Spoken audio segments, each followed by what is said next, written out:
El tema del cultivo de papa, que tiene costos muy altos, en esta zona se ubica digamos, en relieves con pendiente, pero últimamente, como digamos, no se están logrando los rendimientos esperados en los ambientes con mucha historia agrícola, entre ellos la papa, hoy estamos migrando hacia zonas más altas del relieve, donde no se había hecho papa en otros años porque no había agua. Era la limitante de esos campos, de esos lotes, de esos potreros.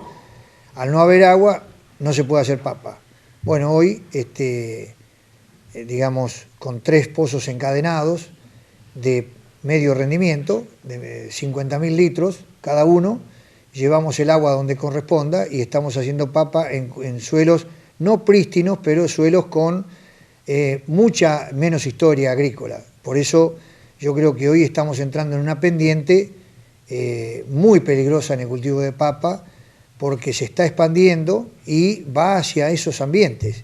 Si uno lo dimensiona en el sudeste, tenemos 2.100.000 hectáreas agrícolas, uno dice, bueno, 35.000 hectáreas o 32 o 38.000 hectáreas de papa no sería el problema. El tema es dónde están ubicados esos cultivos y qué generan aguas abajo. Hoy se planteó esta mañana, cuando vos ordenás el tema del agua en zonas con pendiente, ¿qué pasa con el vecino que está más abajo? Bueno, si el vecino más abajo está en siembra directa, con terrazas, y alguien arriba te golpea el techo con la papa, realmente estamos en serios problemas. Y en línea con lo que planteaba la otra pregunta, lo del papa, yo creo que lo dijimos hoy varias veces, la responsabilidad en el tema suelo y ambiente es de toda la sociedad. En nuestro sector comienza con la Presidencia de la Nación, el Congreso con el dictado de las leyes adecuadas, los gobiernos provinciales, las asociaciones de productores, los organismos de ciencia y técnica, las universidades, la comunidad. Hoy nosotros sentimos una reacción fuerte de la comunidad citadina y que nos marcan que estamos haciendo las cosas mal en el ambiente productivo rural y no se fijan o no nos fijamos cuál es el daño que estamos haciendo en el ambiente urbano, con los residuos domiciliarios, con los aerosoles, con un montón de cuestiones.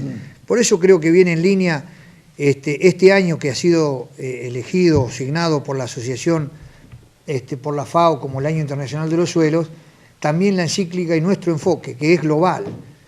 Posiblemente un resorte o un eslabón importante de la cadena, seamos los ingenieros agrónomos y más en este ambiente académico donde hay una facultad que forma recursos humanos, tanto de grado como de posgrado, quizá haya o deba haber una responsabilidad mayor, pero todos estamos involucrados en esto, el productor, el consignatario, el comisionista, el asesor técnico, y es cierto la ecuación económica. Hoy estamos en una situación compleja. Cualquiera puede estar tentado que un arrendamiento de hace unos 4 o 5 años de $400 de un cultivo extensivo, hoy eso y un poquito más se está ofreciendo por la papa. Entonces, alguien decía a la mañana, yo como administrador no puedo negar esa realidad. El tema es en qué ambiente, en qué contexto, en qué marco pongo eso. Tengo que marcar el riesgo y la situación que puede haber y cómo lo podemos remediar en el corto plazo. No que te metas los 500, $600 en el bolsillo y chao. Creo que en esto tenemos que jugarla todos porque nos llevan puestos. Evidentemente la casa es una, no es que se va a salvar un sector, el otro no. Alguien me dice, a mí no me interesa, yo tengo 10 años, si el campo me aguanta, guarda. De nuevo, estamos tomando esos recursos como prestados de generaciones por venir. En el marco de la jornada organizada por la Estación Experimental INTA Balcarce, la unidad integrada también, sobre el suelo, con un lema realmente muy importante, entre todos cuidemos al suelo. Y vamos a conversar sobre este tema con el ingeniero Guillermo Studer, de la unidad integrada Balcarce, a ver cómo se va manejando el suelo, digamos, en un ensayo acá en INTA que tiene muchos años, y también si lo podemos extrapolar de alguna manera a lo que es el gran cultivo, lo que hace al productor agropecuario. Guillermo, buenas tardes, ¿cómo estás? Hola, buenas tardes, ¿cómo te va? Bueno, un ensayo que lleva muchísimos años en lo que hace a rotaciones, siembra directa. A ver si nos explicás un poco. Bueno, sí, aquí en la unidad integrada hace ya casi 40 años se lleva un ensayo de larga duración, iniciado como ensayo de rotaciones mixtas, que cuando aquí en la zona se hacían rotaciones con pasturas, en realidad ya se veía venir en ese momento el tema de la agriculturización y bueno, quienes iniciaron el ensayo, que fue el ingeniero Costamaña y Antonio Gualati y gente del equipo, bueno, se veían venir justamente este problema de la agriculturización y quisieron ver cuáles eran las duraciones de pasturas más cortas que podían mantener dentro de la rotación las propiedades del suelo. Y bueno, me tocó continuarlo a mí cuando, digamos, los iniciadores se tuvieron que dedicar a otras cosas. Y bueno, y hoy ese ensayo ya tiene casi 40 años. En el año 93 introdujimos como variable el sistema de labranza, antes era todo con labranza convencional, y ya algunas parcelas tienen 20 años de siembra directa continua, más de 20 años. Yo creo que acá la siembra directa en lo que es el sudeste bonaerense, porque cuando ustedes comenzaron, entiendo yo, con ese ensayo, no estaba generalizada la siembra directa a nivel de productor. Y arranca un poco con la soja RR, con el doble cultivo trigo-soja y demás. Se fue inculcando hacia el productor, se acercó el productor acá a INTA, a la unidad integrada, a los ensayos, como decir, a ver, ¿qué es esto de no tocar el suelo? Sí, sí, digamos que cuando se inició el ensayo ni se hablaba en la Argentina de siembra directa.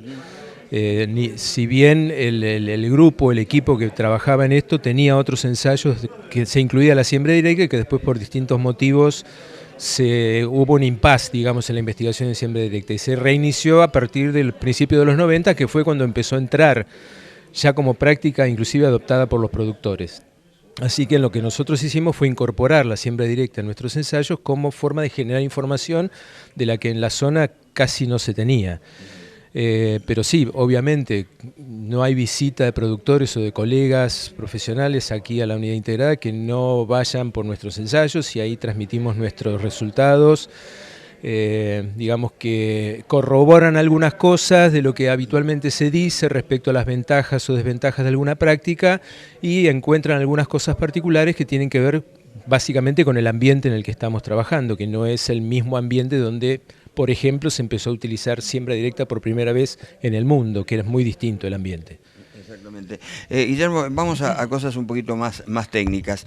Siempre se hablaba, y haciendo un poco de historia, lo que vos comentabas de las rotaciones con agricultura, ganadería, las pasturas, que, a ver si me equivoco, que mantenía de alguna manera el nivel de materia orgánica del suelo.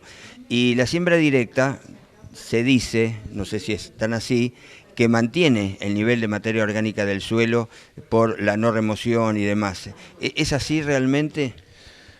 Siempre que nosotros hablamos de materia orgánica tenemos que hablar de un balance de carbono, ¿sí? Un balance entre lo que se pierde desde el suelo por el proceso de mineralización y si hubiera erosión por erosión y lo que se puede recomponer o restituir al suelo a través de los residuos de los cultivos. En ningún sistema agrícola, sea en siembra directa o sea por algún sistema de labranza distinto, se va a mantener el contenido de materia orgánica si no se da ese balance, es decir, que lo que uno repone compensa lo que se pierde por mineralización. Lo que se logra con la reducción de la intensidad de laboreo es reducir la tasa de pérdida, o se busca reducir, entre otras cosas, reducir la tasa de pérdida, es decir, reducir la mineralización, reducir la emisión de dióxido de carbono desde el suelo a partir de reducir los procesos que hacen a que esa materia orgánica esté expuesta a ser mineralizada.